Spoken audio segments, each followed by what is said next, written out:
Le multimilliardaire américain Jeff Bezos séjourne actuellement au Gabon. Sa fondation, The Bezos Earth Fund, soutient activement le pays dans la protection de sa forêt. Comme chaque été, les grandes fortunes et les célébrités de ce monde se pressent au Gabon. Après le rappeur Ludacris, l'acteur Samuel L. Jackson, la star du football Samuel Eto'o, c'est au tour de l'homme le plus riche du monde, Jeff Bezos, de se rendre au Gabon en villégiature. Ou presque. Car le fondateur d'Amazon n'a pas choisi le Gabon par hasard. À travers sa fondation, The Bezos Earth Fund, le multimilliardaire américain est très actif dans la protection de l'environnement. En décembre 2021, The Bezos Earth Fund avait annoncé un don de 40 millions de dollars américains, 40 millions de dollars offerts à l'ONG de Wildlife Conservation Society pour protéger les biodiversités du bassin du Congo et aider les communautés locales ainsi que les peuples autochtones à protéger eux-mêmes les forêts. Lire notre article.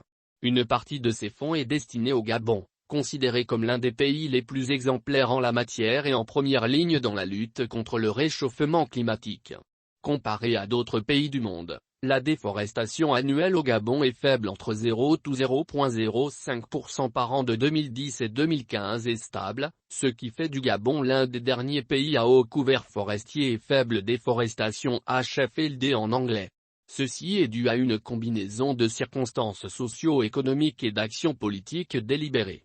En effet, à une faible densité de population, forte densité urbaine près de 90% et dépendance aux importations de nourriture plutôt qu'à l'agriculture locale s'ajoutent de robustes mesures de protection de la forêt, telles qu'un réseau de 13 aires protégées et des politiques croissantes pour inciter à des pratiques durables de gestion des forêts et de la production de bois. C'est dans l'une d'entre elles, le parc de l'eau en haut, mis à l'honneur récemment dans une série documentaire diffusée sur Netflix avec la voix off de Barack Obama, lire notre article, que Jeff Bezos s'est rendu hier, mardi 12 juillet. Tout au long de sa visite, le milliardaire américain était accompagné du directeur technique de l'Agence nationale des parcs nationaux du Gabon et conseiller spécial auprès du président de la République, Hubert Ella Ekoga, qui est parfaitement anglophone. Lire notre article.